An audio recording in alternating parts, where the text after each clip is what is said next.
From the drain pipe, the animals watched Paul put out the fire. He dragged what papers he could out of the newsstand and got a bucket of water to douse the rest. And he watered down the walls to make sure they wouldn't flare up later. When the danger was over, he called up Papa Bellini on the telephone.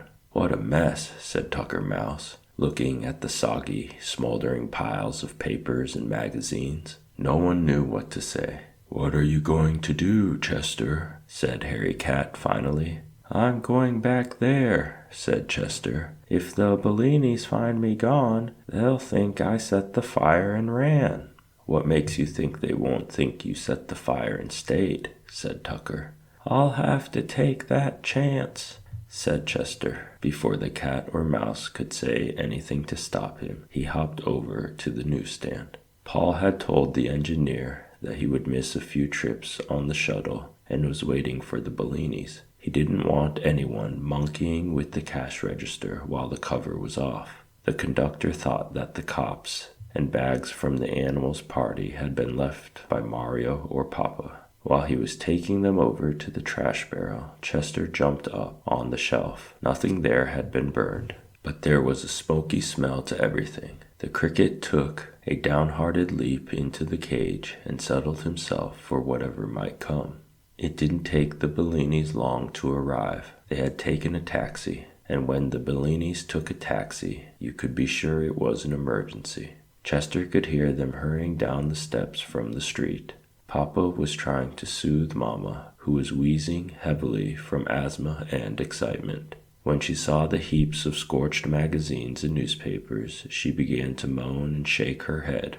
Papa eased her down onto the stool, but it was still covered with water, and she stood up again with a wet spot on her skirt. "Ruin, we're ruined," she sobbed. "Everything's burned." Papa comforted her as best he could by saying that it was only a few stacks of the Ladies' Home Journal that had been lost. But Mama wouldn't believe that. Anything less than a complete destruction had come to them all. Mario, who brought up the rear of this sad parade, thought first for the safety of his cricket. He saw that Chester was in his cage, though, and decided that it would be best to keep quiet until Mama's outburst of grief had subsided.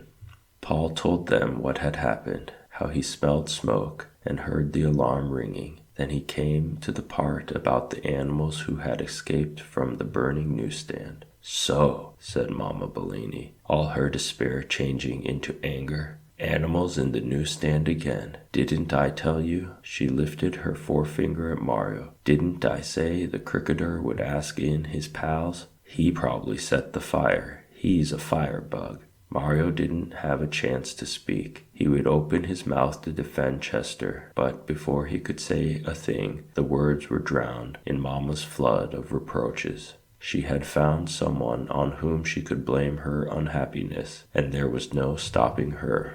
When a pause came, Mario said meekly, "My cricket would never do anything like burn up our newsstand." "The fact remains," said Mama, "we had a fire." "But crickets are good luck," Mario began. "Good luck," said Mama indignantly. "He eats money. He commits arson. He's a jinx. That's what. He's good luck going backwards, and he's got to go." She folded her arms across her chest. It was an attitude that Mario knew meant the absolute end of everything. "I could keep him somewhere else," the boy offered. "No," said Mama, shaking her head as firmly as a door being closed. "He's a jinx. He goes." Papa put his finger to his lips as a signal that Mario shouldn't say anything more, and the two of them began to clean up. They carted away all the hopelessly burned magazines and tried to salvage some that had only been scorched. Mario mopped the floor of the newsstand while Mama spread out papers to dry.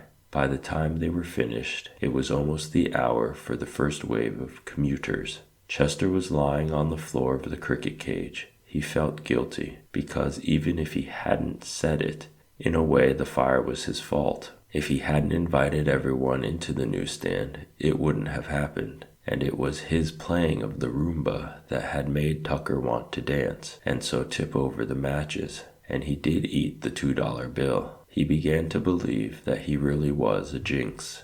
During the early morning rush hour, Mario was especially eager in his shouts of "Paper, mister," and "Time or life, mister." Papa was more active than usual too, but Mama sat glumly on the stool with a gray, determined look on her face. Despite the fact that the selling that morning went very well, she wouldn't change her mind. After the rush was over, Papa went out to buy a new lock.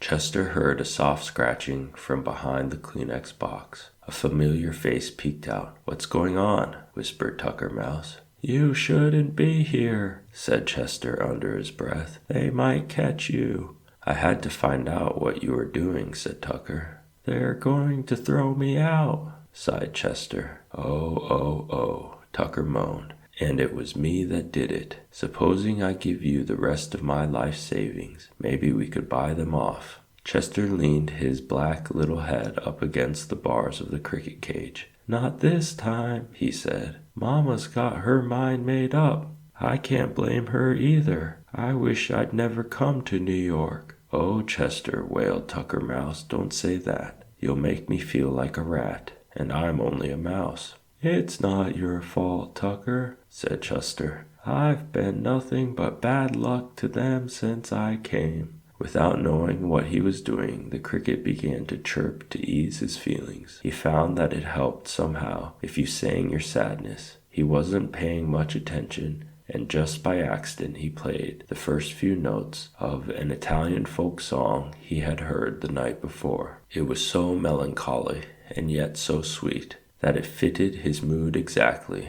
Mama Bellini was untidying a bundle of Herald Tribunes when she heard the chirping. At first she didn't know what it was. "Che cos'è questa?" she said in Italian, which means, "What's that?" Chester stopped playing. "Ci cantavana?" said Mama, who was singing. Mario looked at his mother. Usually when she spoke in Italian, it meant that she was in a good mood, but that couldn't be true today.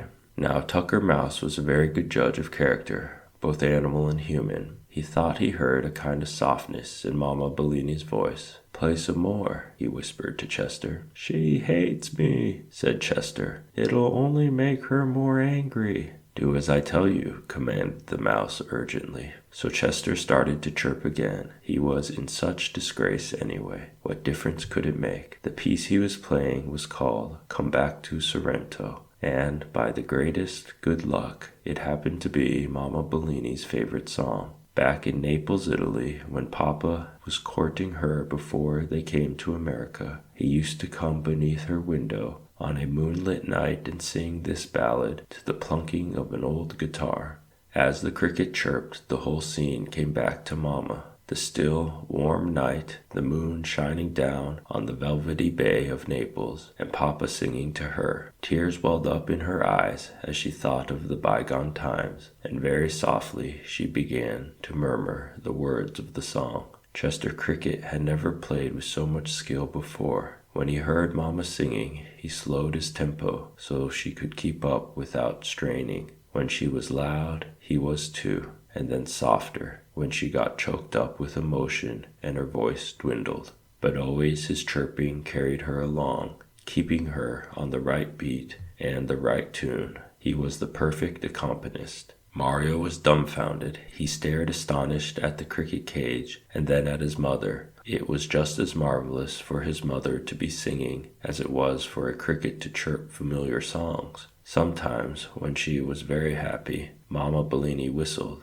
and once or twice Mario had heard her hum. But now here she was, crying and warbling like an Italian nightingale.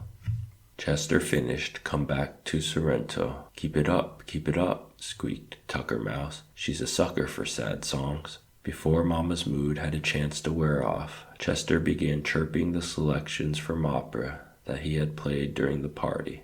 Mama didn't know the words to the operas, but she hummed some of the tunes along with him.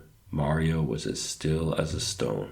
Papa Bellini came back from the locksmith's. Coming down the stairs, he was surprised not to hear his wife and Mario calling out the newspapers. But when he got near the newsstand, he was even more surprised to hear the strains of the Grand March from Adia coming from the cricket cage. "He chirps opera?" exclaimed Papa. His eyes looked as big and as startled as two hard-boiled eggs. "Shh," said Mama with a wave of her hand. Chester's memory for music was perfect. He had to hear a piece only once to remember it forever. When he had finished all the operatic numbers, he stopped. "Should I go on with the pop tunes?" he whispered to Tucker Mouse, who was still hidden behind the Kleenex box. "Wait a while," said Tucker. "See what happens." Mama Bellini had a dreamy look in her eyes. She put her arm around her son. "Mario, no cricketer who sings Tirano a Sorrento so beautifully could possibly start a fire. He can stay a while longer." Mario threw his arms around his mother's neck. "You hear? You hear?" squealed Tucker Mouse. "You can stay. Oh boy, oh boy, oh boy.